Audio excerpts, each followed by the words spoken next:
Today, for a special surprise, we're having a pizza party. This is ChillPoint.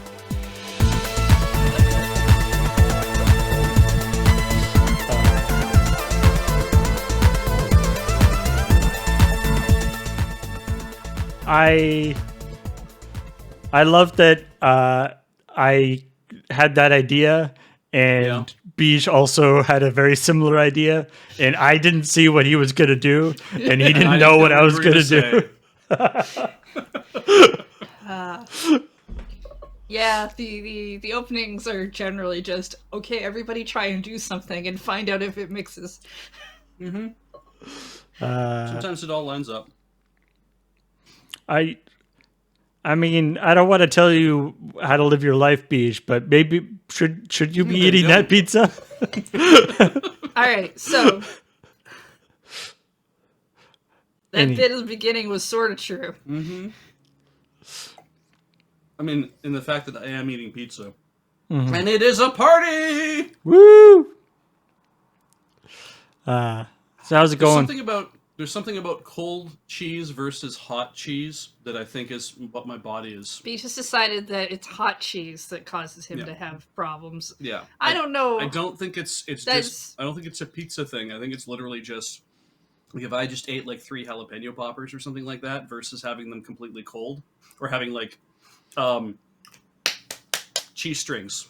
I think we need to order more pizza this week. To test your theories. You may also want to like cancel some appointments just in case they go badly for you. What you need? So you need to order some pizza, but then not eat it, and then eat it the next day. Yeah. I need to order it that night, but not even go near it. So I know order 2 pizzas. You eat one that night. You leave the other one alone. Same pizza. Yeah. And then you try the cold one because that's the thing. You have a test group. Yeah.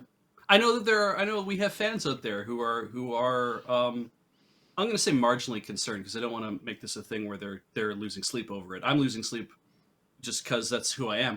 But I know there are people who are marginally concerned over whether or not it's some sort of intolerance or problem or something else with my body. And to that I have to say, my mother thinks I'm allergic to tomatoes. This is my 41-year-old body. I've been piloting it for years. It's okay. Don't worry about it. Okay. But other than, like, concerning over Beej, why are we here, Paul? Yeah. We're here because this is ChillPoint, the show where we talk about this week's checkpoint and give you some of the background info to the news stories that we did and the news stories that we didn't do.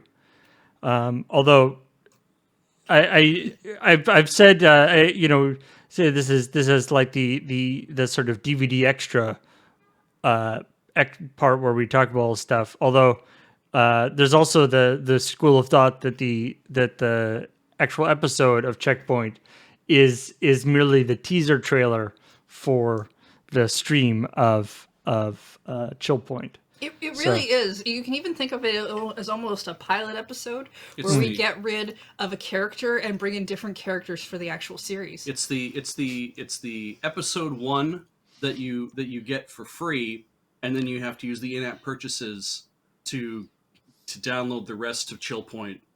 We don't. We don't. There's no in-app purchase for this part. Patreon.com/loadingreadyrun. Yeah, but even then, it's not. Okay. So what you're saying is we did the pilot and we decided to replace Graham with Heather for the actual episode. Didn't actually work out. Week. And just to push that concern away, because I've definitely seen a lot of people be like, why can't we have Graham on ChillPoint? The whole point of that is because it doesn't work in his schedule, and the whole reason we have ChillPoint on Fridays right now instead of the after show Thursday, everything on Thursday thing is because this was the only way for us to get the scheduling to all work out so that you could still have the stream version. Yes. So we did do these things for a reason.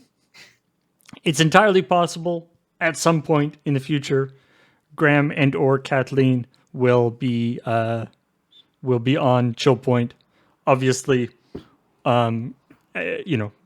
as things develop in terms of the quarantine pandemic-y type stuff and things move around, it's entirely possible that who will be on which shows will adjust slightly too. But And might I say, it is quite the feat that, despite the pandemic, we have continued to produce Checkpoint Yeah.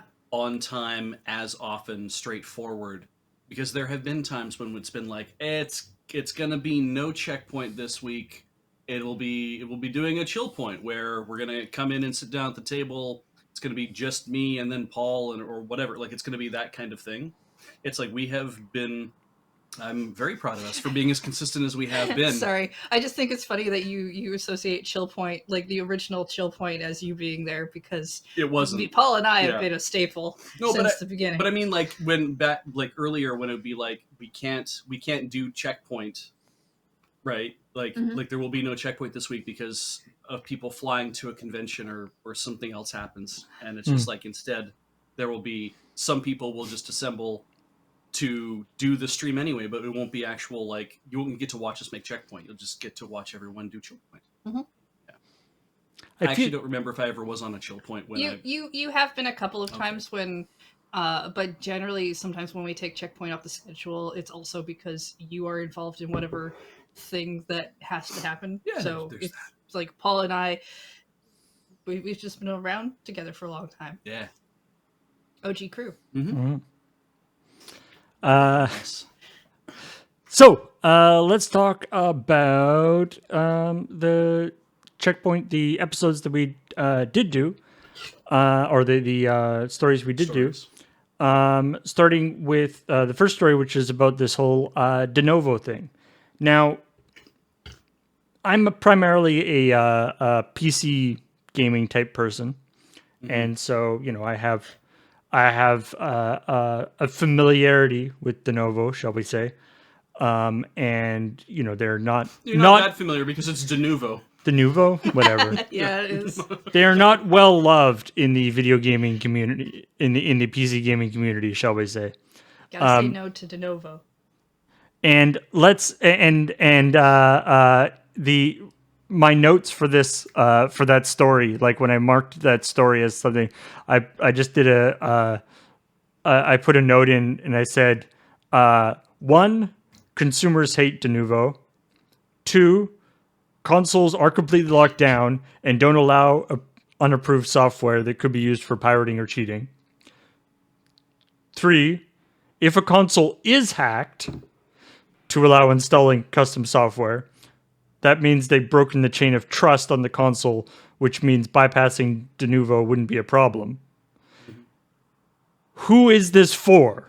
Yeah. It's just like there's Maybe I don't know. They say that it's already actually in games that are like currently out. But they haven't said what games. Yeah. But I just don't know. Like it. Maybe there's like we've done reporting on Checkpoint for a while about, and obviously we talk about cheating in online games a fair amount, and the recurring theme is, if you don't like the cheating, then you play it on console, or they have to like separate the console players from the PC players because the PC players are messing up the console players' gameplay. Yeah. Console players have kind of had enough. Yeah. yeah. I think it is interesting that their stance here is just like, well, it's it's to ensure that you can't have cheating, but then it comes down to cheating in multiplayer games because nobody gives a shit ultimately if you are finding ways to cheat, glitch, exploit in a single player game, unless there's like an online leaderboard aspect and real money's involved or something. But frankly, no. So this is really just for someone's gonna cheat me at the Fortnite, and This is for yeah. if this is going to be for anyone other than de novo themselves wanting to feel relevant, because sometimes we just do things for ourselves. There's that thing that corporate happens self-care. during when you hear about meetings with stockholders and they go on and on about how they're doing whatever thing to stop piracy. and you look at the things that they're like, oh, this will stop piracy, and you're like, no, it won't. And I think that's basically what it's for. It's the, hey, look, we've got a way to stop people from cheating. It's sort You're all of very a concerned about cheating, right? It's sort of a performative thing. Yeah. Yeah, I can see it still that. look good. It's the and in the press release, Denuvo has the thing about like, this is really important because like we did a survey, like 75% of people say that cheating will totally turn them off a game, right? And then want to do it, right? And it's like, but I or they've been turned off a game because of cheating. It's like, I bet those were PC gaming people that you were polling on that. Yeah. And I bet you part of that survey was not, hey, so the one question being like, I've been affected by cheating in gameplay before. I'm like, yes, okay, click, yes, all right. So I'm part of that 75% is like, cheating in a game will turn me off of a game ultimately. And, oh, yes, okay, check, yeah, it's okay, I'll check that. And it's like, I would appreciate it if a company would install a rootkit on my system that slows everything down and makes me vulnerable to other attacks once the rootkit gets hacked. Yes, I think I'll check. What? Wait a minute. Oh, that question's not going to be on there.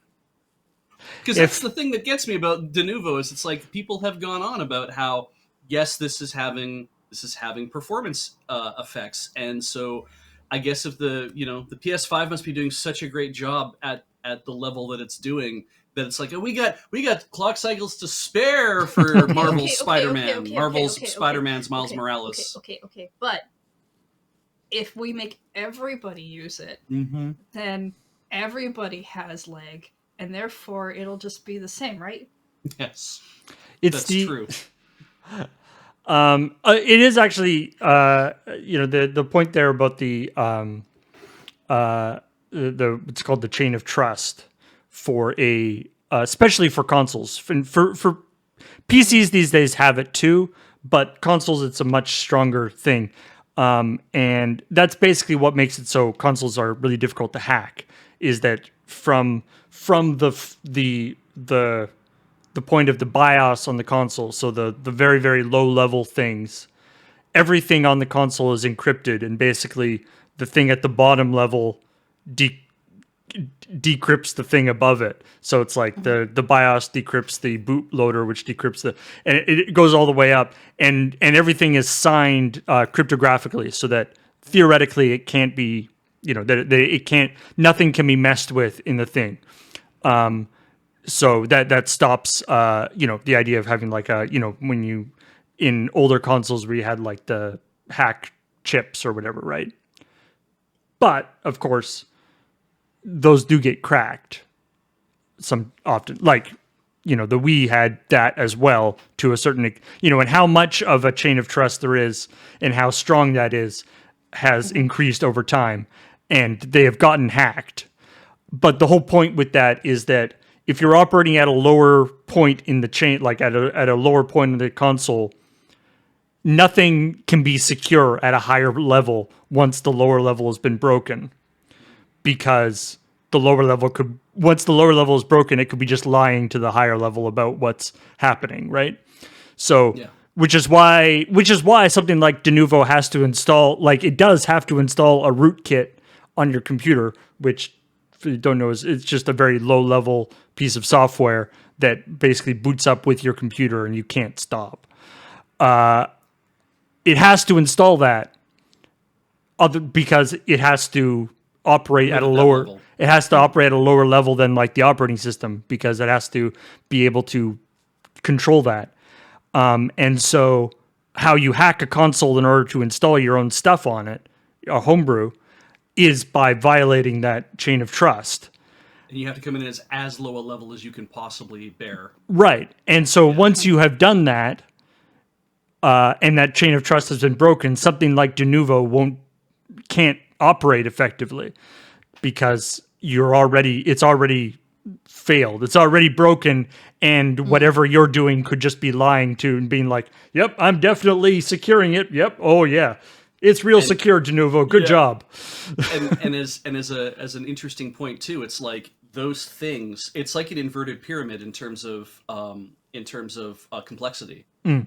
right? That it's like, because when the BIOS is saying I have to now launch a thing, right? The hardware starts up and it's like, okay, and the firmware kind of gets some things set up, and then the BIOS says, okay, now I'm good. Because the BIOS it's just basic input output system, right? It's like it's meant to be basic. It's meant to be something that's just very, very simple that launches in a very, very small amount of code. And it's like, well, then that means that your attack surface for any kind of code that you can look at is very, very small. And being able to actually work at that level, you've got a very small target to kind of aim for, as opposed to being like, well, if we get to the operating system level, the operating system's quite large, and that means there's a big surface for us of potential places to attack. But even if we get in at the operating system level, because there could be multiple chances for there to be like different ways to actually attack the system, you can't get any lower than the operating system, because everything else, the chain of trust, as you said, has been supported from this low level all the way up to like a certain point. So it's like, if you can attack like they did on the Wii, it's like if you can attack at that low level and get in before the bootloaders and stuff, so you can substitute in your own bootloader. It's like, well, yeah, if you can find a flaw in that tiny little bit of code, then you're in. So you have to be sure that each level... Hacker voice. Yeah. I mean, that's literally what that means. Like, yeah, that's exactly. the content. Like, yeah.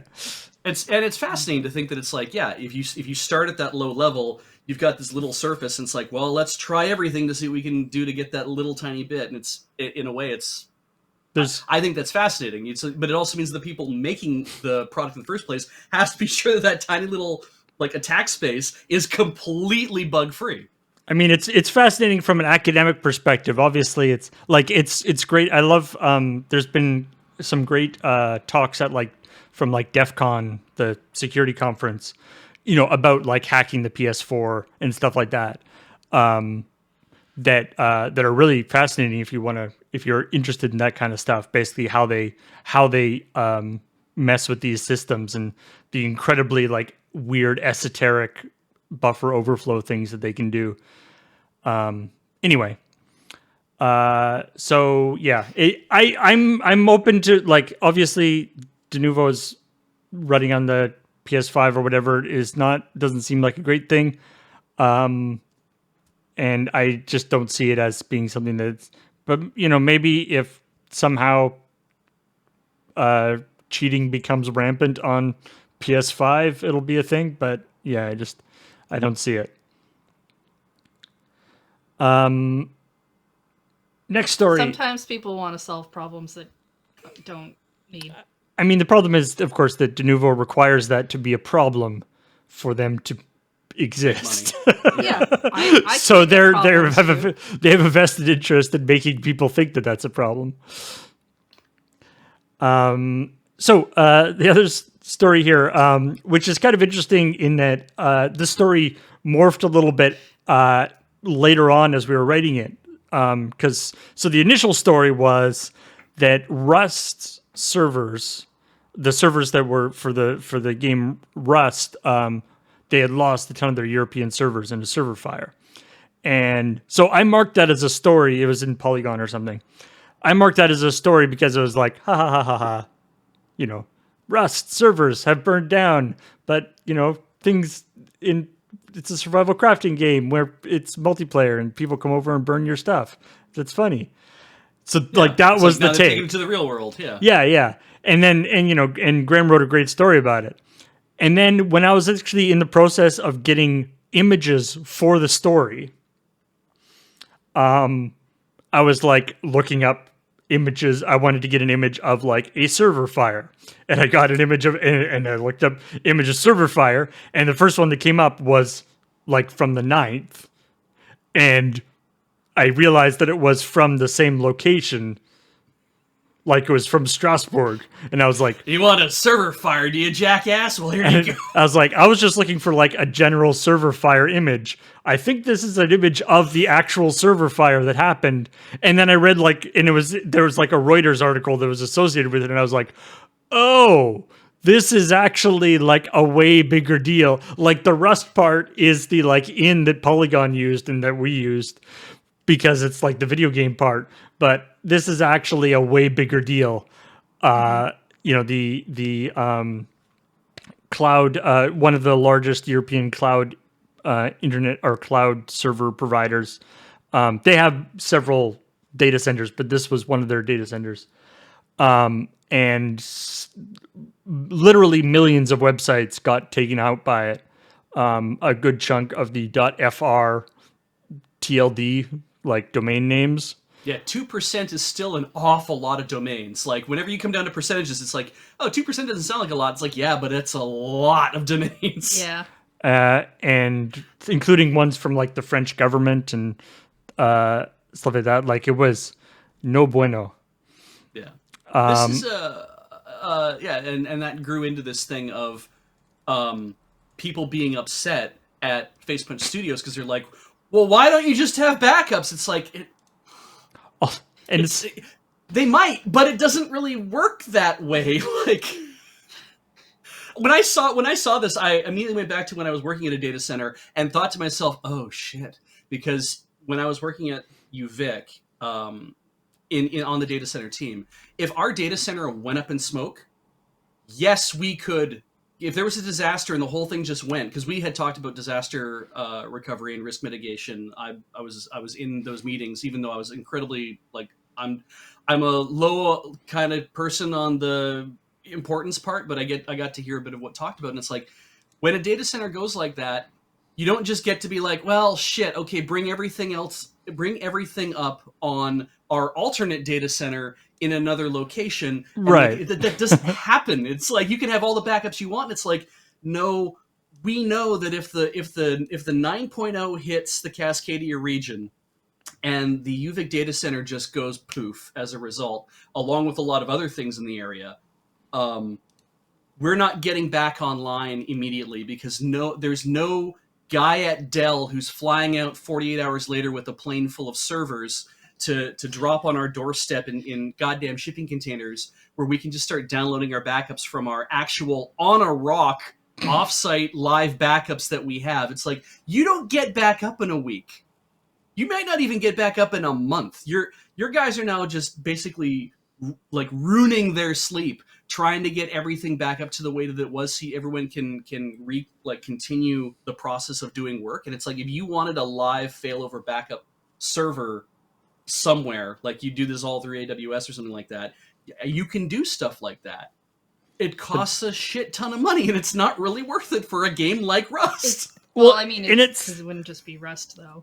And it's also, it's like there's redundant, like, yeah, there's only so much redundancy you can get. Like there's an incident a couple of years ago actually where there's like, because like you're talking about AWS is famous for having a lot of redundancy, but that's within a server geographic regions. And they have different geographic regions, and if you really want to pay for it, you can have your stuff replicated between different geographic regions. But fundamentally, like the situation that they're designed to prevent is servers breaking. What happened is a car went off the highway and smashed into, or a Mack truck smashed into the side of the server farm. Yeah. And a lot of websites went down, including like Reddit and stuff. And people it was one of those things where people realized that a lot more stuff was hosted on AWS than they thought. Yeah. Have we found out, like, was there anything about what caused this particular fire? Apparently it was a UPS that caused the fire. Yeah. Which is kind of a shame. And their fire, and not only what is a UPS, but it was a UPS that had been serviced like the week before or a couple days before. Oh no. Yeah, that's not something you're going to see coming then. Somebody must have left their screwdriver inside it or something. Check this. This is actually kind of interesting. This is the public, what they call the weather map of this thing. So you can see this is all their connections, with the colors being how much utilization. That's of the server farm specifically, or is this is of all the different server farms that this company operates. Right. Okay. And you can see all these two farms in the middle with all the black links connecting them. Those are the ones that are completely out right now. Yeah. So Like apparently, some people went back and looked at some of the stuff when because these were actually kind of fairly old server farms. But they were, the whole building was dedicated to this company because it's a very large company. And they had a fairly interesting ventilation system that was quite fairly innovative, where they were pulling all the air out, basically like through the walls. They had like tons and tons of fans and stuff through the walls and stuff. So it was a very efficient system.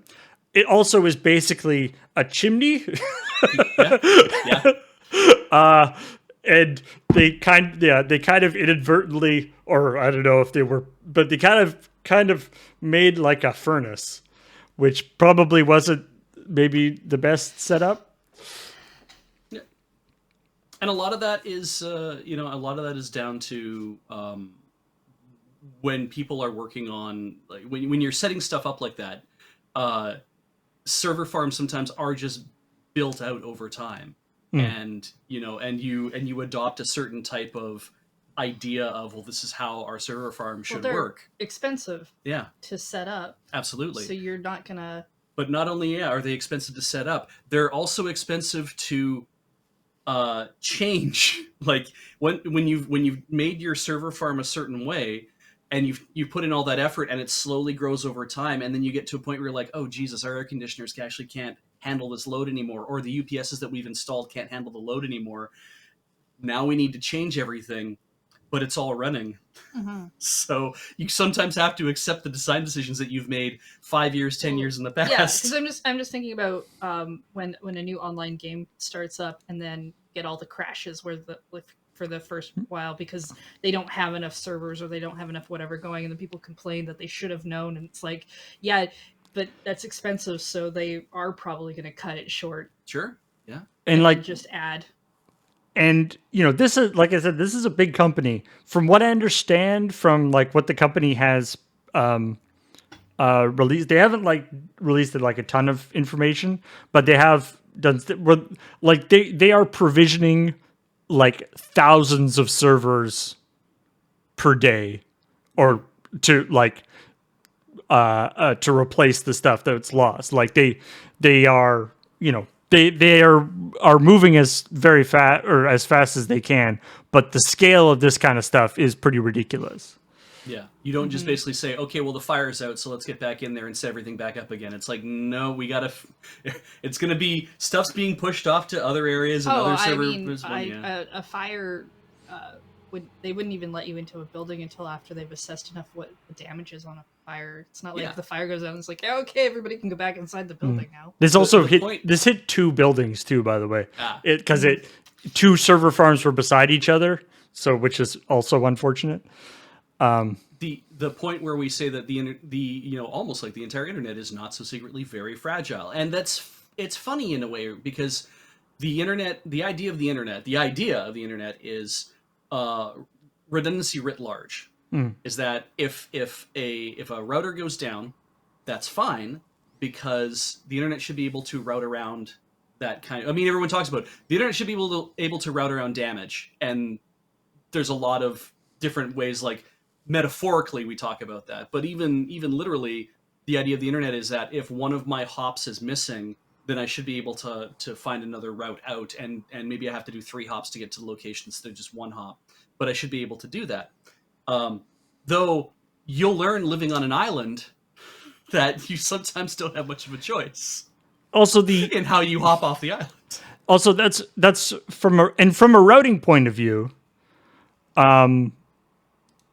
Like it's fine, right? Like you can have something like that happen, and it's not like that takes out. Like the only thing that we lost were the stuff that was stored on those specific servers. It wasn't like those servers were blocked. The 12 DNS root servers, and now other access to other things were lost. So there's that, but yeah, it's a tricky. So I mean, the funny thing about this story is it started out as the Rust, talking about Rust and stuff, but like the impact to Rust, what is like they wipe all their characters every month anyway. Like that's part Yeah. of the game. Yeah.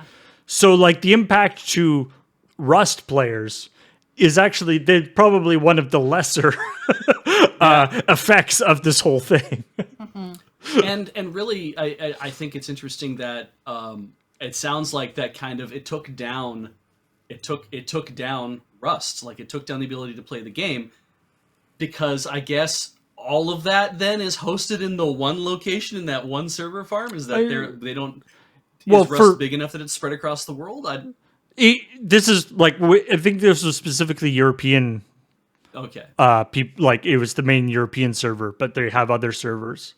right. So It if does you say were several if you European were servers. if you were connecting to that server, then yeah, you were not be able to. It didn't work. But Yeah. Yeah. but I do like the tweet that is like the server farm is like on fire. We have been informed that there's no stuff. Like it's empty. There are not going to be. There's no backups. Yeah. That's it. Sorry. Yep. Or there were backups, but they were also in the server farm. Yeah. Anyway. And even if there were offsite backups, it's like, what do you think is going to happen? You think we're going to spin this shit up in 2 weeks? We were going to kill your stuff in 2 weeks. We're Yeah. just spinning up the next set of servers somewhere else so you can start playing again in 2 weeks. Al. Yeah. And then somehow we ended up with two different stories about stuffed animals Yeah. or stuffed video game characters. The Sonic one, which is just you can just have a stuffed Sonic head. Yeah. Yeah. I mean, not to ruin the illusion, but I'm pretty sure you can get a stuffed Mario head, or you have been able to in the past, as a From thing Mochi from Mochi? a different company. I think it's from a different company. Like the idea of just having a character's head is actually not that new. Yeah. No, It's and- funny on Sonic. Go you goody.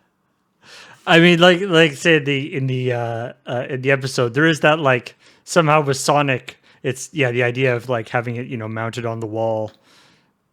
What is Robotnik trying to do? Like, what is his end game? Is he trying to kill Sonic? Is he trying to capture small woodland creatures for I some believe- reason?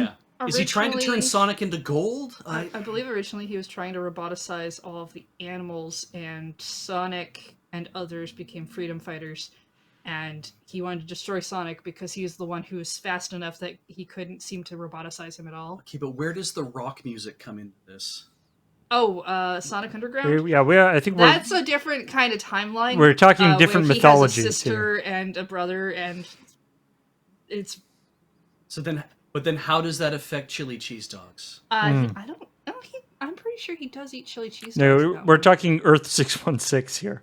Okay. Different different situation.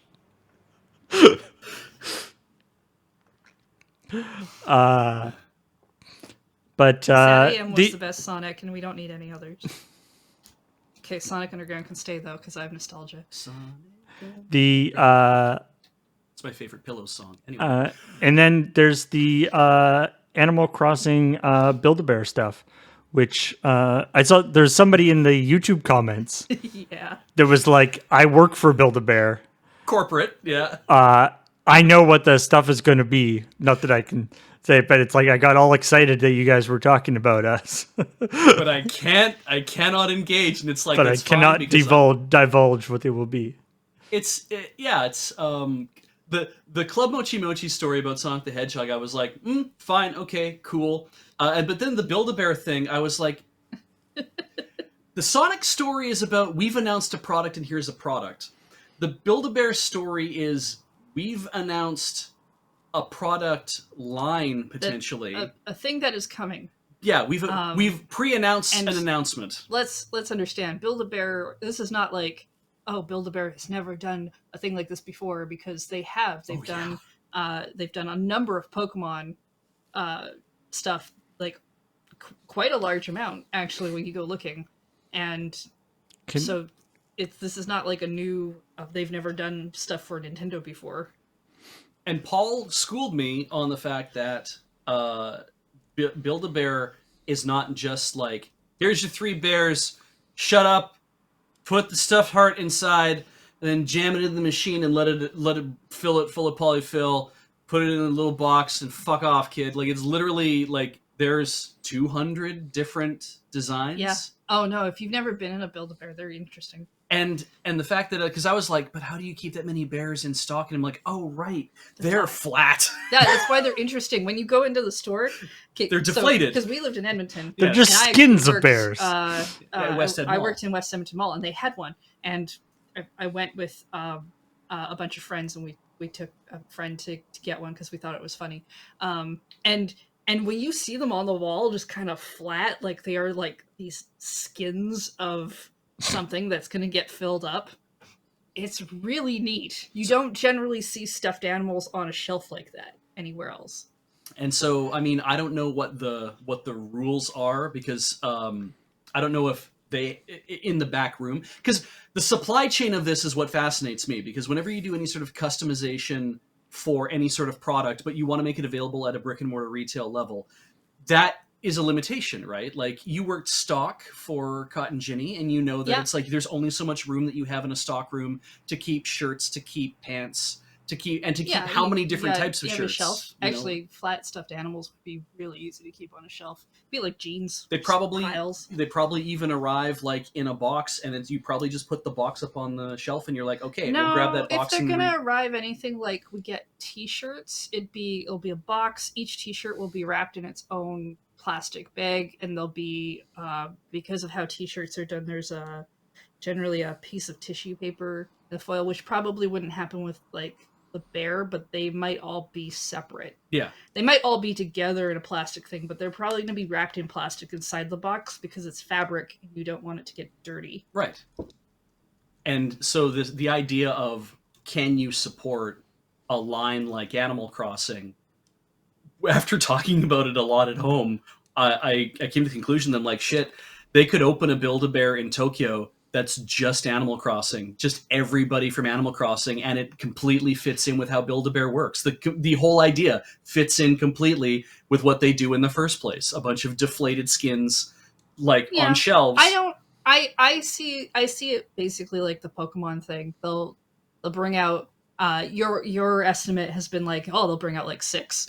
I think that's the idea, is that wave 1 is 6. Yeah. So let's say they bring out 6, or even if they only bring out 1, others will follow probably over time. And I mean, Lurker Spine says everyone from Animal Crossing would be a lot. I'm like, yeah, that's about 420 different characters probably that you end up doing. But that means that... But there's maybe like 25 different like body types, right? Exactly. But if you can't change things about the bodies, like if I want to get Anka, who is a cat, I have to have the Anka cat because of her coloration and her designs. She's not the same as Tangy, who is also a cat, who uses the same body style, but is a completely different color and decorations and stuff. So it's like you'd have to have both, even though they're both cats. It does mean that the patterns by which you manufacture in the factory will be almost identical, but you have to make them out of different fur, right? But the idea of, can you, like, what do you offer? You could do something like this where it's like, it's Build-A-Bear Animal Crossing, the entire lineup is all available, it's all available online,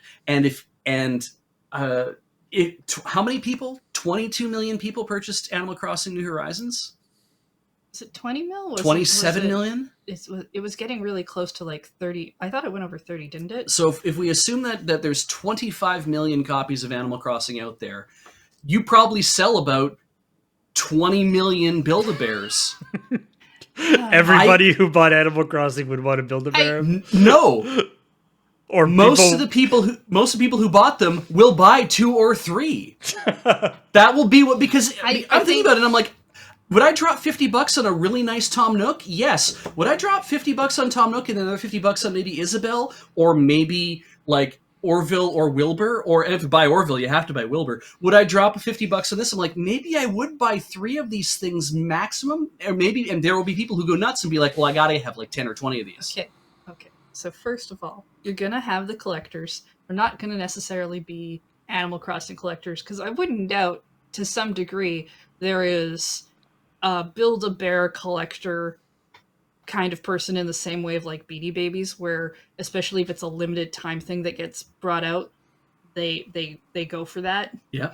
But Build-A-Bear is definitely marketed towards children, right? Yes, that's why you and your friends took your other friend all as adults and went to Build-A-Bear because you thought it'd be fun. People will buy these even ironically. There are online exclusives on Build-A-Bear, which means you don't get to go to the store and build it. They just ship you a stuffed animal that's already finished. Anyway, finish your thought. Look, mister, Pokemon is technically geared towards children and people who are adults play it. Right. I'm not saying that's not a thing. I'm just saying this is a thing that is marketed towards children. The whole point is you go into the store to have an experience of making a doll and putting your heart-shaped love into it and adopting it through the computer system, because if your doll gets lost, they can find it. It's like Cabbage Patch Kids. And you put it in a little box with a house. Yeah.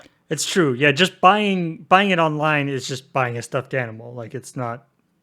There's no building a bear part of it. There's probably a bit of customization involved, but probably not a lot. But no, I don't think there's any. I think it's that's the thing you're buying. The innovative company buy a bear. Yeah. Now, Hosk mentions in chat that it's like, Pokemon are a bigger area of interest than Animal Crossing. They only did 5. Initially, Build-A-Bear only did 5. There's actually like 30. Let's see. And when we went looking up, we found like a Dragonite. They're more topologically different too, though. They sure are. Pikachu's. They did a Bulbasaur, which is a very different body type from a lot of different things. I confess, when you said that Build-A-Bear do Pokemon, I wasn't paying attention to what you were saying for the next about 5 minutes while I was looking for Wooloos I was looking for whether Wooloo was available at Build-A-Bear. It is not, but there are plush Wooloos available. They have 2 different Snorlaxes, or they have released 2 different Snorlaxes, 2 different sizes, and each of them have custom pajamas sized for the Snorlaxes. So, and they had to make that means those pajamas only fit that Snorlax. Which means that they thought it was worthwhile to design a single animal that only comes in only one body type. You're not going to use that again for like a Nidotongue or whatever the fuck. And then they had to design Lickitung. So I don't know. And then they designed pajamas that fit it, and knowing that you don't have to buy the pajamas with it, but you might. And I'm just like, God, they go hard in the paint for this stuff, and it was worthwhile from a business perspective to do that. Like. I feel like, Bij, I think, like, I feel like Build-A-Bear has solved the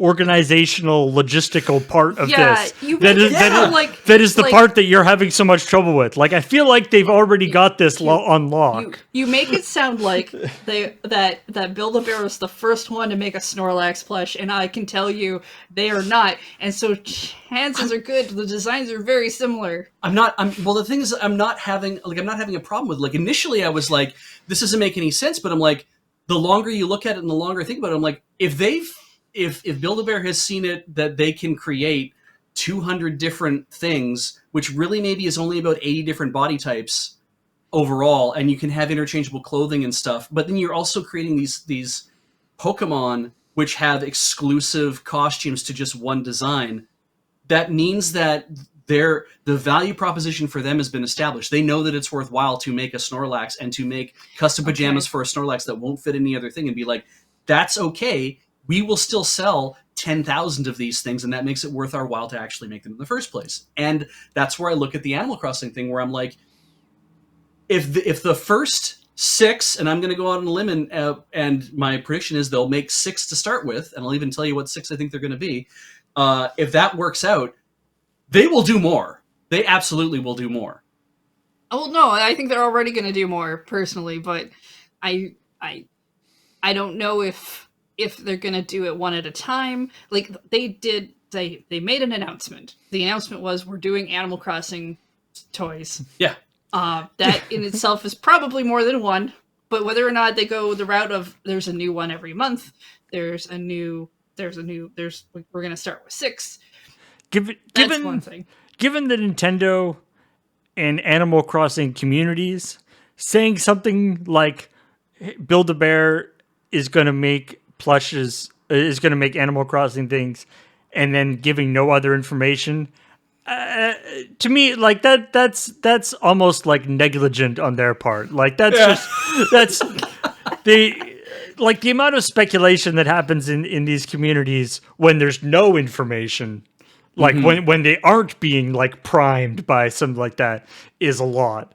And to have that, and to have a company like put that out there, I don't know. It seems like there should be some rules against them doing that. It is definitely the kind Like, of thing you where gotta have some real information, otherwise you can't get people all worked up. I would not want it to have done this story at all, because I do hate when speculation He does. He won't listen to any of my fun speculation times. No, I dislike it because all it does is, for me, it generates hype that doesn't pay off. And this is the kind of story where I'm like, I don't want to get hyped about this because I don't want to ultimately be let down. I have learned over the years that I need to temper my expectations for myself and for other things in the world, because I'm not a 12-year-old gifted student anymore, and my possibilities are endless. I'm fucking locked in at what I'm going to be able to do for the rest of my life, and I think everybody else should be locked in as well, because that's what happens when you get old. Now, the 6 that I think it's going to be: Tom Nook, Isabelle, KK Slider, Marshall the Squirrel. You can slow down. It's a cat will be number 5. Will be a cat of some sort. It'll either be Rosie or Bob. Interesting if it would be Rover. Really interesting if it would be Raymond, but I don't think they're popular enough, so it'll be Rosie or Bob. And the 6th is a sheep, because sheep are interesting and they're round. It's probably going to be Étoile. I think it's going to be Étoile and not Pietro, even though Pietro is the kind of thing that people be like, wow, it's a really colorful sheep and it's a clown, and isn't that fun? I don't think they're going to do Pietro fun. just Clowns because are that's terrifying. a horror story waiting to happen. So I think it's going to be Étoile. It's not going to be Stella. It's not going to be Vesta. If I wanted to be fun, the 3 other than Tom Nook, Isabelle, and KK Slider would be Octavian, Marina, and Zucker. Okay. Just to be clear, The 3 octopuses. Just to be clear, Octopodes. Beej does not like speculating on things. No, But those are his. But if he did like speculating, those are the things that he would speculate. Okay. Just okay. to be clear. Different question. Let's throw out the idea of these are the things you think it's going to be because they have to be. What are the 6 you would actually want? Okay, so Tom Nook, Isabelle, KK Slider make the most sense to me, even just from those are ones that I would be happy with, because if it's like I have money to buy 6, what are the 6 that I want to buy? I'd buy those 3 to start with, I think. Okay. But I think I'd want Celeste. Mm-hmm. I think that'd be interesting. But I really, really do want Pascal and Harv. And I don't even like Cheech and Chong really as a rule, but I really want Pascal and Harv because I just think it's there are cool. Cheech and Chong Animal Crossing characters? You need to go look up Pascal Animal Crossing and Harv Animal Crossing and tell me those are not Cheech and Chong. Tell me they are not. So I would really love Celeste to be a thing. Mm-hmm. The Pascal, definitely, because Pascal's so laid back and cool. But I still want to. I know you hate speculation. Go ahead. But what if the reason they didn't tell you what ones are coming is because one of the ones that are coming is a thing not in New Horizons yet?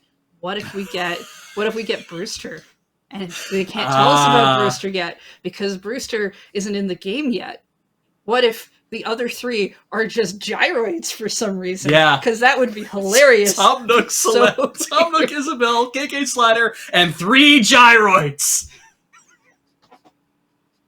Or it's just going to be like, it's like, now you can own a plush chair from Animal Crossing. Chair. We finally put it in Froggy chair. Paul, did you bring up Pascal and Harv in Animal Crossing and see? I have not.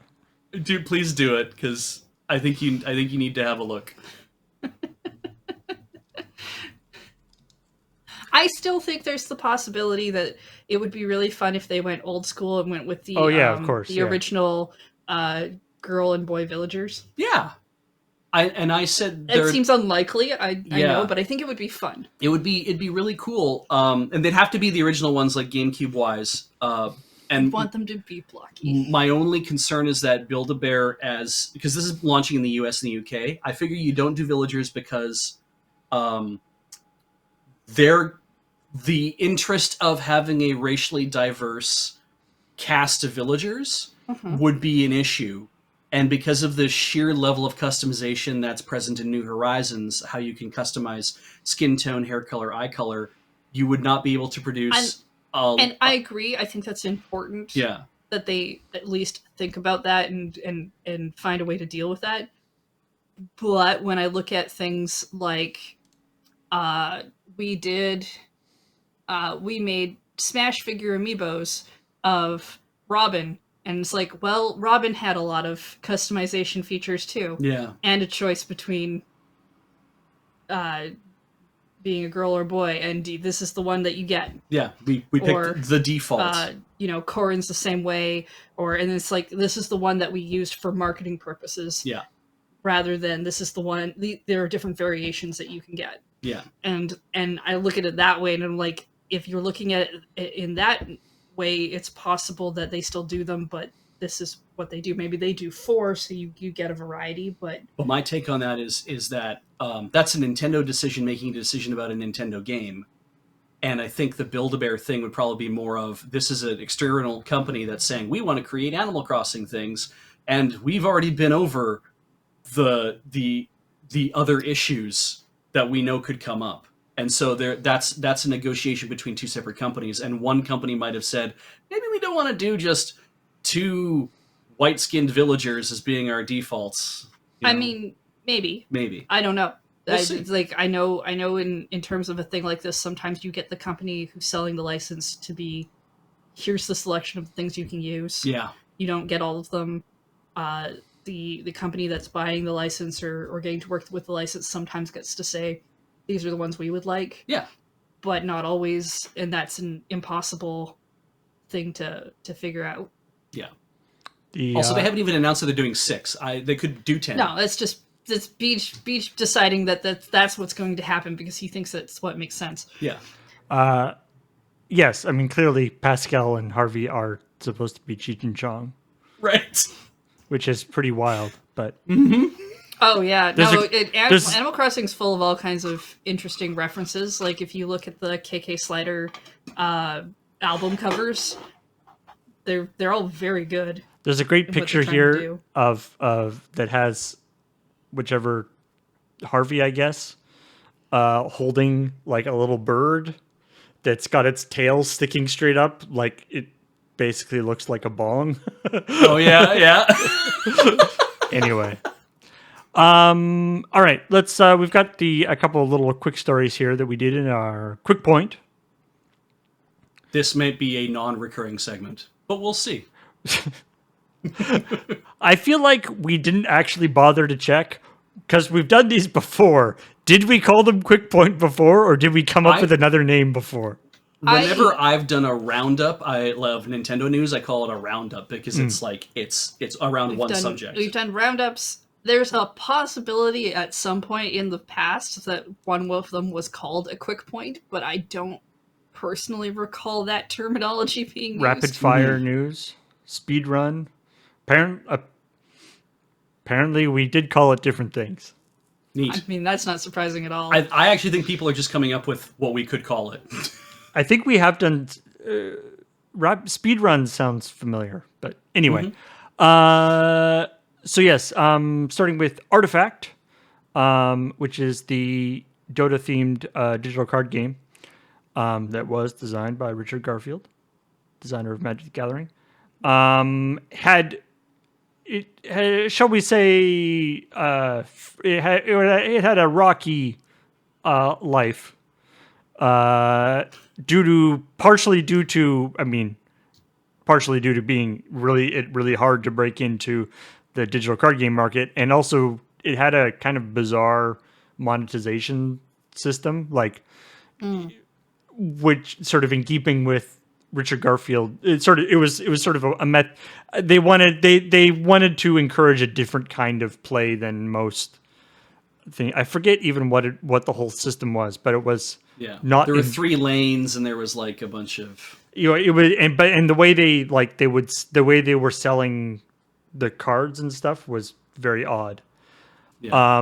But anyway, whatever the case, they've decided to put the kaputski on the whole thing. They were working on on rebuilding it. The Artifact 2.0 was in beta, and then they were like, you know what, this isn't going to work. So you can still access Artifact Classic, and now the one that was previously the Artifact 2.0 beta is called Artifact Foundry. They're both totally free on Steam, and you just get all the cards. So if you're interested to play it, you could do that. But I mean, in a weird way, at least you're ultimately usually, doomed, I guess, because it's probably going to go away. Well, yeah, but usually when a thing cuts its losses like this, it just does go away, or it just stops being worked on forever, and maybe you can do like the stuff that you have, but there's nothing really going into it. So I feel like the idea of like, well, it's free and you can get all the cards, maybe that drums up interest, but probably that just makes it an artifact of itself, really. It's good. I feel like this will probably attract like more people to come play it casually in the near term. Who knows if that's going to mean that it over the medium term, over like a series of months to like a year, if people will be like, oh, I'm going to come in and continue to play this, because Valve can just keep this up for a while as like out of goodwill, but also to see if it actually develops a player base for people who like it, because then you can Artifact 3.0, right? Like, what if it becomes a thing where it's like people really like this? It's like, well, what if we pivot this game to a different style of game? What if we make it a $60 game that has DLC, so you get all the cards on your $60 thing, and then a year later we release new cards, and that's another $60 DLC that goes into the original game. I feel like at that, like if you're at the point where you're giving it away, like you were previously charging for it, now you moved it to not only give it away for free, but give away it and all the cards for free, not any monetization at all. Yeah. If suddenly it's way more popular, like, and you get a huge, big audience from that, yeah, that means that entire audience is getting the game based on the fact that they don't have to pay any money. Like, I don't think translating those people into people who are going to give you money is going to happen. You're going to look at that as, obviously, we gave the game away for free and everybody came and checked it out. What you're going to want to see is if you get a resurgence much later for some reason, and if that, like, Among Us getting its resurgence. Like, that was not a new game when it started to become what it was becoming, right? Exactly. Rainbow Six Siege. Another game that, I mean, these are all different, wildly different styles of games, but all games that kind you're not gonna look at the fact that a bunch of people flocked to your free game and be like, oh, well, people are really actually interested in this. You might end up using stuff that you've developed for it for something else, because I don't think you ever fully get rid of stuff like that. I think it just tells you whether or not your mechanic is actually worthwhile to a lot of people, because if the monetization is what broke it for people, be like, screw it, I already have a bunch of collectible card games I play, I'm not spending more money on a digital one. But if you did this and Valve discovers it's like, actually people really like the game and they like playing the game and they kind of want to stick with playing it. You're going to want to see what the drop-off is from people jumping on, right? Like, Fall Guys had a huge jump on because it was a free game on PlayStation Plus. Yeah. And since then, it's probably had some drop-off. That's fair. And that's going to be your actual player base as opposed to what you first did. I would guess that Fall Guys has indeed a lot of drop-off.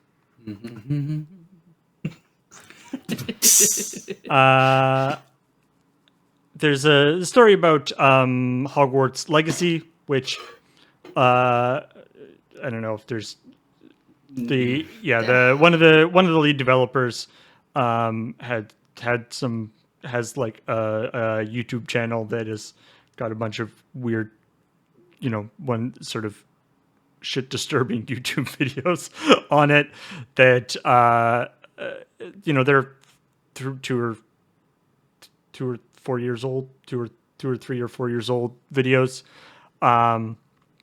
And this is the lead designer of the game too, has left the company that makes it. Yeah. And they're both saying that it's an amicable split. Yeah, I think it's like one of the lead designers. Like, I don't think he's like the top. Okay. But yeah. The game, which was not like people were already a little bit wary of the game, because the shine on the Harry Potter franchise has gotten a little bit tarnished lately, shall we say? At this point, even if nothing has changed, even with the story, that if you were already like, I'm not buying that game because of J.K. Rowling or what the hell the WB guy said about supporting her and all those things, nothing has changed significantly to change that viewpoint. But the most entertaining thing about this was the Graham did the thumbnail of the like those like angry rant. It's Graham did that thumbnail still, and I it's posted. Still not as full YouTube as it could have gone, and As like it's like I feel like you're gonna spend half an hour to say about 5 minutes worth of stuff. That's what that thumbnail is telling me. I feel like if we ever buy $200 worth of truck meat again, that we need to do a thumbnail that's one of those very angry YouTube style thumbnails, and do the whole, we bought $200, or like capitalize all caps random words. We can have that discussion later. Graham and I literally have discussions about thumbnails, about whether or not we want them to look certain ways for certain reasons. Oh yeah. And I'm not having that discussion right now. No, I feel you. I just want to have it be like, we bought $200 of truck meat. And the Bungie story, which is apparently slightly awkward because they fixed it between the time that we recorded this and the episode went up. Oh yeah, which indefinitely disabled. It happens sometimes. That happens sometimes when we report on stories. You know what? Not our fault. Yeah, it was an indefinite amount of time, and it turned out the time we didn't know what it would be, and it was a small amount. So the problem was that they were having that people were setting up situations where one team would throw the match and give the other team the points or whatever. I do love the idea that you signaled your willingness to do this by wearing like a special outfit. Yeah.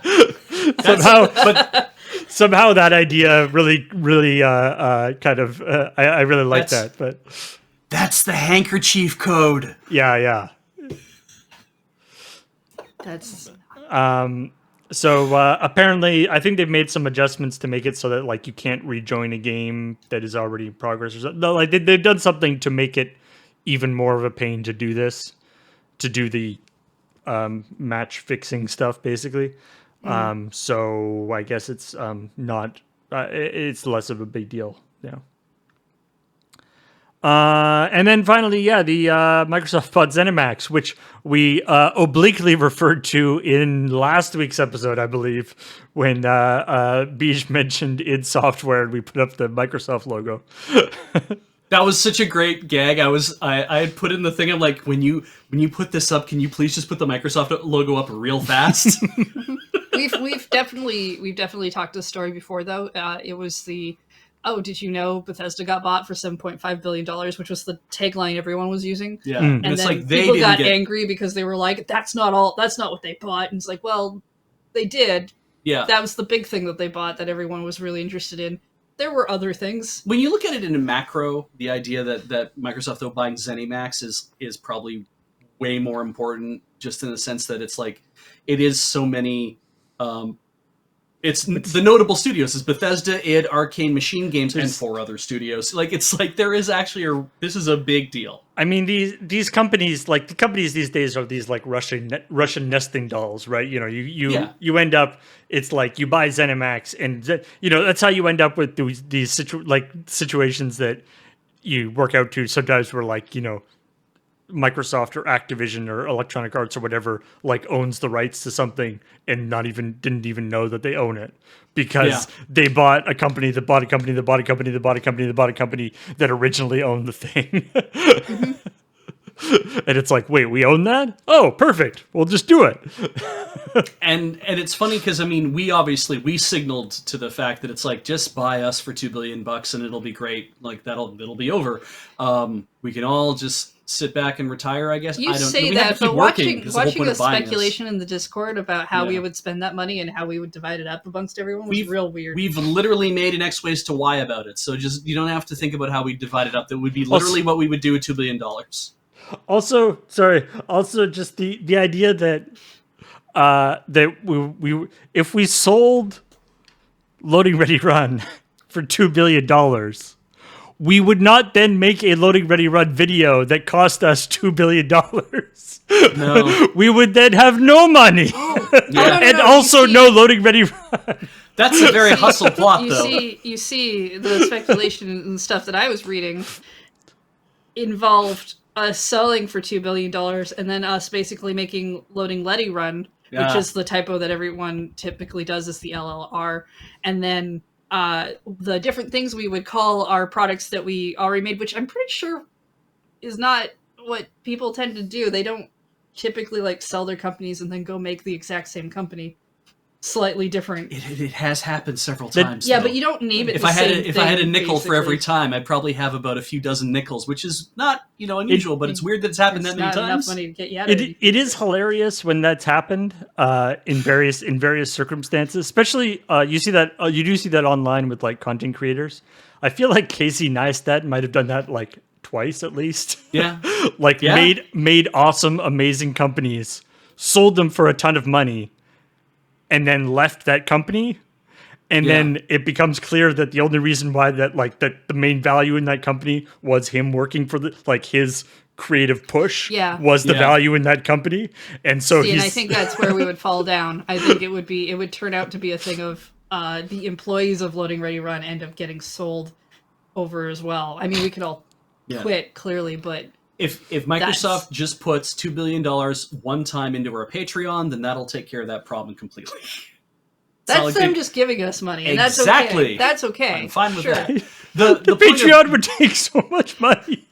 Yeah, I'd be like, sure, we'll take $100 million or whatever. Jack Conte would just retire at that point. But think of all the headlines we would end up making. We'd have a whole checkpoint just on us. It would be like then we would be the one who's had the largest Patreon ever. Yeah, people don't understand. Yeah, local company doesn't understand how crowdfunding works. Yeah, the point of you don't spend $7.5 billion to not fuck Sony does come a little clearer into focus. I read in our Technica article, there was an update to it where Phil Spencer at Xbox had said, hey, so we're not commenting on all the contracts that we have for games that we have, right, because of Bethesda and everything else, that we have for games that are on non-Xbox platforms.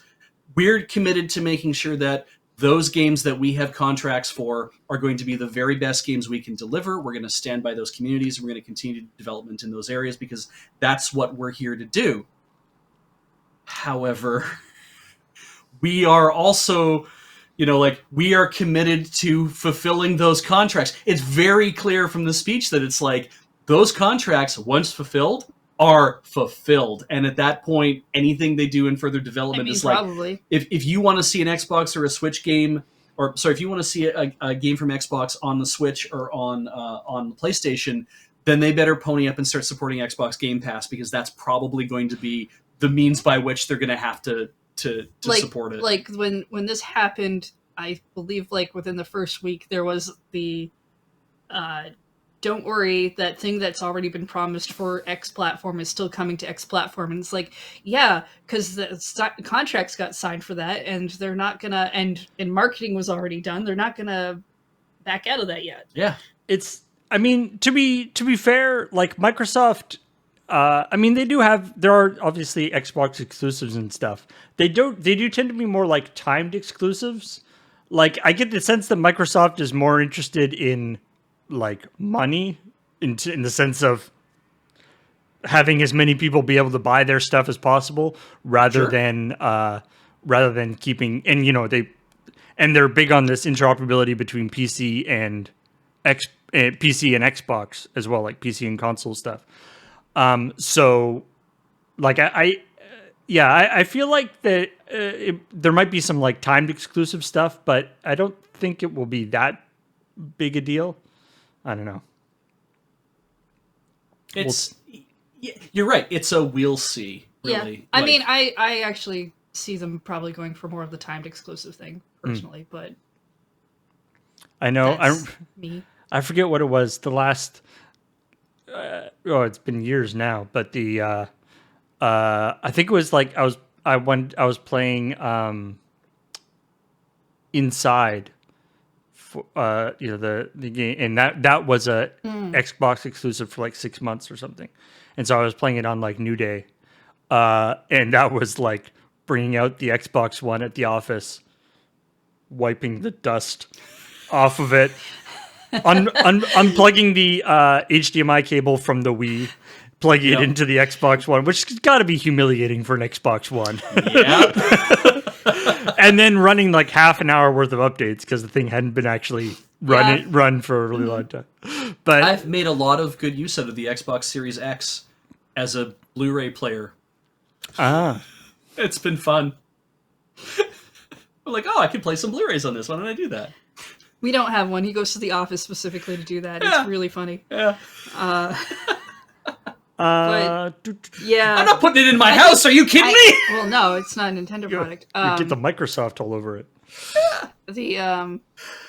Yeah, man, like when you guys did 18 games and counting, and you would pull out like an old thing. Yeah, That was really funny. It's such a harder stream to do it on too, since you were checking the morning of. Yeah. We were always so happy when the game was just like on Steam. We can be like, oh, great. Because, and then Steam could do like remote installs, and you can just be like, I will start it installing from home and then go into the office. All right. So that's all the stories we talked about. Now took a lot that longer was most than normal. of the ones that actually even happened. We talked about more stories in the actual episode because of that quick point. I think there's the Bowser's Fury mod that made the floor lava, which is is pretty silly.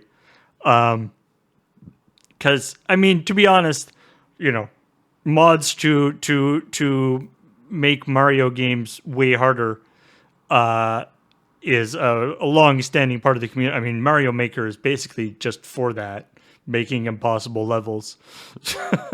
So I mean, the level of skill in the Mario playing community is such that making the whole floor lava is no problem. It's fine. I'm sure it doesn't. Does it actually make the area harder? Like the clip that we showed just kind of looked like there would be water there and you wouldn't be able to touch it anyway or something. Yeah, I realized afterwards that like there was like an hour-long video that it was like a person playing through it, and I just grabbed. It was like, oh, there's lots of lava there. Boom, I'll grab that. And then upon looking at it, I realized that maybe I should have. That wasn't like a great example of the weirdness of having everything lava. So. But if you want to see, there's playthroughs of it that you can get. So check that out.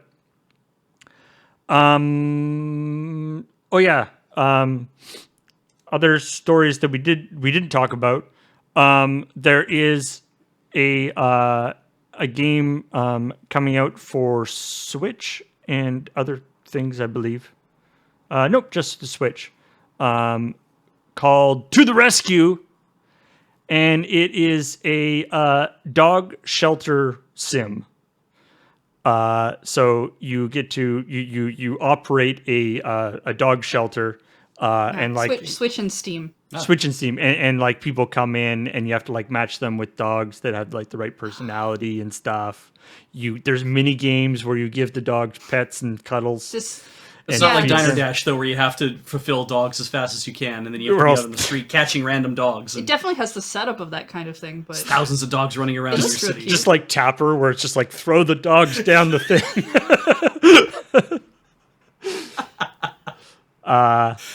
And I mean, and also 20% of the proceeds that the game raises goes to support dog shelters too, which is very nice. I mean, this is one of these things where it's like, yeah, this is clearly extremely pandering, and I'm totally fine with that. This is a totally very important.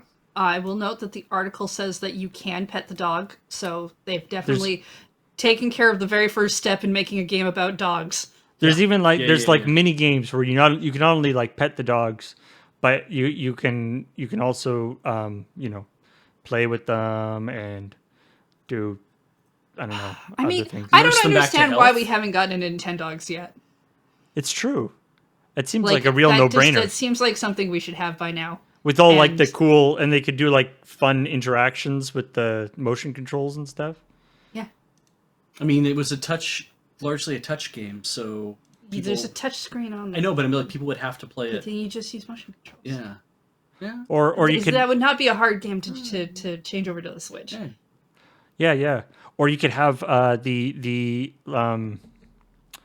the like cardboard. You could have like a little cardboard dog with the Nintendo Labo. the Nintendo Labo thing. Golden have Labo. Like, have like a little cardboard dog that walks around like one of those one of those. Oh, like the bug one that they did where it like buzzes around. Or Yeah. Little cocker spaniel that vibrates its way there's, across. And it, like, there's- detects There's when- one that you make into kind of a cart that in uses Labo, I and think. So yeah, uses one of like the those. IR camera to know when you're petting it. They'll have that. It's something you can build onto a Roomba, like that weird cat that's actually a Roomba. That's a great video. Fortnite's next season will begin with a extensive single player narrative mission, Like in Splatoon. which I keep marking these stories and I keep saying this, but it's like I don't is Fortnite still like a battle royale game? Do you still fight other people in it? Like I mean- I had no idea what the game like be. Thought- And thought the battle. I kind of don't want to play it. Like I find it much more just this like I keep getting these little like flashes of what the game is, which are very contradictory. It's like sometimes people are fighting each other, sometimes they're building things, sometimes they're watching movies, sometimes they're superheroes flying around fighting each other in like punching and kicking. Sometimes they have pickaxe. I don't know. It seems like there's a lot of stuff going on. And it's an introduction because it begins with a single player narrative mission, which means Yeah, it's so like, it's like the intro to the thing. Yeah. so you will be playing something as the intro, but then once you get through that, we're back to Fortnite. Yeah, As I mean usual, that's I'm a guessing. really good way to do like a tutorial thing before you get thrown in with a bunch of people. That's true. But Also, the weird. the event is called Zero Crisis Finale, Oh, that's good. which is definitely that like final two. Look, they're on season 6, chapter 2. And every Wait, season they have ends. chapters in their seasons now? Every season ends with a, like they keep having to have like crises and things. They've run out of names for what is the I love the line from Buffy where it's like I need a plural of the word apocalypse.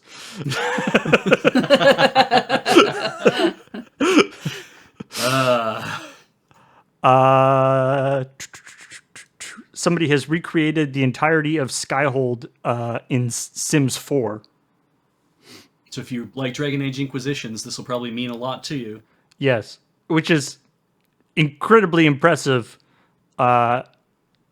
given what you're able to do in Sims 4. I'm a little disappointed that this article has tons of screenshots and stuff. You can see all these neat things, but I kind of want to see this like incredibly epic castle, and then just like Sims like wandering around, like trying to like microwave something, playing on the computer, doing all like the things that Getting angry at things. Pissing himself in the mage's office. things that Sims just kind of do when they're just like wandering around the house, getting lost. It's funny because I don't play Sims and I never played Dragon Age Inquisition, so to me it's just like, hey, look, it's a video game, and that's all I feel when I look at it. Yeah, Like, but it's video game. You've seen some rooms. Sims playthrough stuff where people do dumb It's- things. But I mean- I have no frame of reference for how It's- hard this is, or Sims is definitely another one of those games where and I've talked about it before, that the game that I played probably 15, 20 years ago that was The Sims. Oh, There was like building a house and like setting you up play your like Sims. the original and then didn't play any of the others. Yeah, that game bears very little resemblance to what I am gathering the game is now currently. Because I think most of my time was Sims 3, and then like one of the DS spin-off games where they call it Sims, but it's not really what you want out of Sims. Aw. That sucks. I really like it when they get mad at you not letting them do a thing, and then they yell at the sky. They know. Oh, they're like, God, why won't you? Yeah. The cruel God that controls our actions won't let me do this. Look, I just want them to get their homework done. And finally, there's an interesting story about a Stellaris board game that's coming out. Oh, cool. Which, if you've seen any of Cam's like playthrough stuff of Stellaris, is an ambitious idea to say the least. Yeah, no kidding. I can't imagine how many systems they're going to cram into that. There's going to be so many pieces. So part of the trick that they're doing is it's the designer has this interesting thing where he's like, it's these kind of board games are simultaneously too short and too long, in the sense that they're too long because nobody wants to sit around for like get a bunch of people together and sit around for 6 hours playing the game that takes an hour to set up. But on the other hand, they're too short because you don't get to like really experience the like feeling of creating your galactic civilization and stuff if you only have like games. And so they're doing so they're doing a legacy game. Yeah, makes sense. And so you'll have like, apparently you get like a little like tray or little sort of box that has all sorts of stuff, you know, packs of cards and miniatures and different tokens and different things. And everybody's little box is unique. And, you know, you open stuff as things go on and various things. And then, you know, between games, you can kind of close up that box and like, that's your civilization. So you can either keep playing that civilization, or you could like trade them between people or stuff. But all the info and important data or important things to record about that civilization are sort of stored in one place, which is it sounds like a neat idea. They definitely look like they've, tried to solve for some legacy games you've seen where it's like there's too much stuff in weird ways that they haven't really compensated for all the pieces that people need to. So yeah, it's currently on Kickstarter. It's called Stellaris Infinite Legacy. It's being done by the designer of... No, it's saying the legacy system was something created by the guy who created Risk Legacy. That idea of a system like campaign systems have probably existed for years, but I mean that's probably more of kludges that people have developed themselves. When you want to, that's more of because the legacy system is generally the idea of like you're altering the board permanently, like you're ending up with a thing that's kind of its own keepsake of a time that you had. Yeah. The legacy, the big thing with the legacy system is that the legacy aspect of it is the permanence of it. That you only can really play it once, sort of like you are creating a whole thing as you play it. Wow, that it's almost at $2 million already. So nice. Clearly the Kickstarter is successful. So they're aiming for 2 hour play times, which when it comes to loading ready run is 3.5 hours. 10 to 15 games. So that's about right. Yeah. That would be about right for us. But they're at $2 million. Well, 2 million Canadian. And it opened yesterday. So does it have the projection of when they're supposed to be? 23 days to go. Well, no. When it's actually going to be released, gets sent out, like not the timeline. Yeah. Of what they're hoping to aim for, like because a lot of these things are. I mean, I'm sure we're talking 2022. Yeah. Like I'm thinking about what happened with like Dice Throne Adventures, right? Where they had funded, but then also because of the pandemic and the change in what people can manufacture and then the hassle having to get all of, because looks like there's a lot of tokens and there's a lot of like other little things that show up. So, but they're launching this in a already pandemic happening. Our goal is to deliver it before March 2022. Yeah. Okay. cool. So in the year. In 12 months. Yeah. It appears to be like, it's not like it's still in its, like, it seems to be pretty much complete as a game. It's more about the actual production and logistical setup. Like, it seems like it's pretty much figured out as the actual game design aspect is pretty much locked in already. So that's always nice to see with a Kickstarter. That is all of the news that was particular to that I saw anyway. To Mark. Thank you all for joining us. And coming up, we've got Friday Night Paper Fight, probably. There's a small chance that the Magic Arena servers have been kind of glitchy the last day or two. Right. Apparently, they're doing pretty good now. So I think they've got it going, maybe. Well, come around to 5 p.m. Pacific time, and you can find out with the rest of us. So we'll try to play, and maybe it won't happen, but we'll see. We'll do the best we can.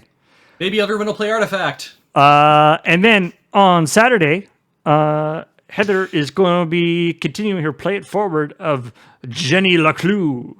Yeah. How's that going? Pretty good. We solved several mysteries. Somebody's breakfast, and what that conspiracy theorist guy wanted to talk to us about, because he wouldn't tell us even though he called us first. And then we found a dead body, so we were very excited because something interesting is happening. Now that's Jenny. She's super. It's a small town, so she's been like, I want to do a real thing. A dead body. Oh my god, a dead body, because she's never really seen one. And then terrible things have happened because it's our mom who's being accused. So we're gonna from the dead body. Yeah, well, mom's not the dead one. Mom's the one who is being accused of killing the dean. And we are going to who was set to retire on Saturday. He had 2 days to retire.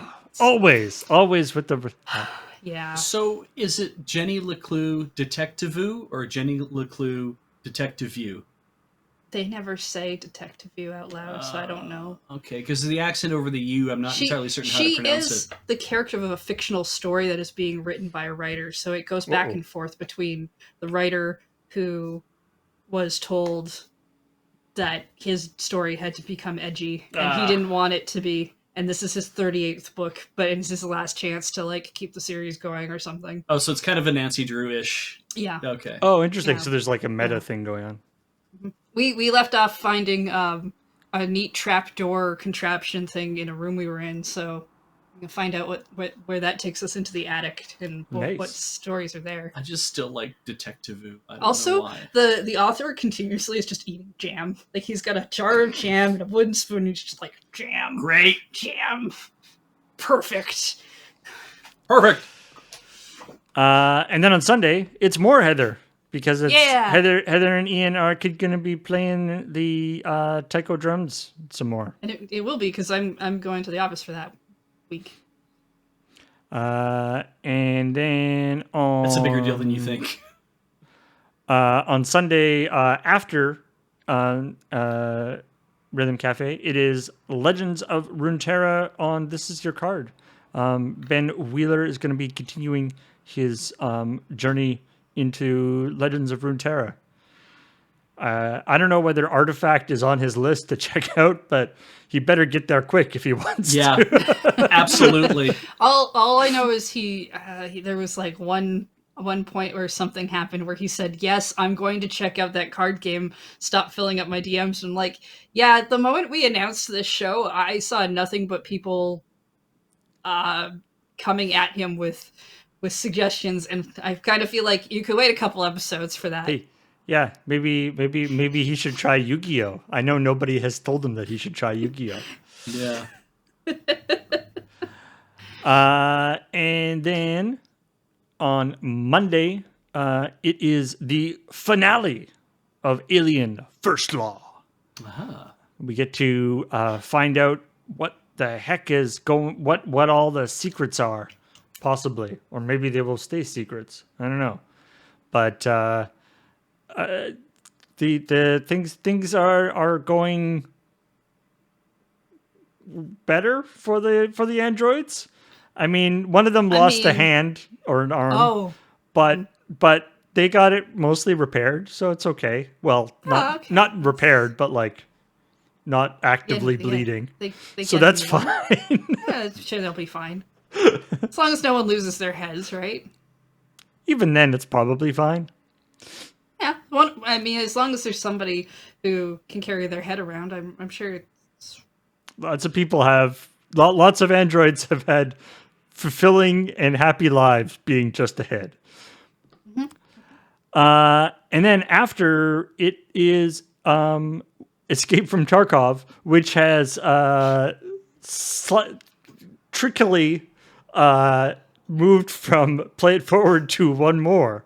Because apparently James enjoyed playing Escape from Tarkov. And so he snuck it into one more. So you'll find it in the different playlist as it proceeds on. Mm-hmm. But, it's good to see that James has found a game that he likes, and I'm sure he will like for a period of time before he runs away from Tarkov. And then on Tuesday, we were back to 9 o'clock Control on Talking Simulator, followed by Resident Evil 5. Which is great because they have a book that should help them. Yes. We just received, if you're on Lure MTG, you saw us walk into the room and give that's Adam, true, right. A copy of the Resident Evil 5 strategy guide.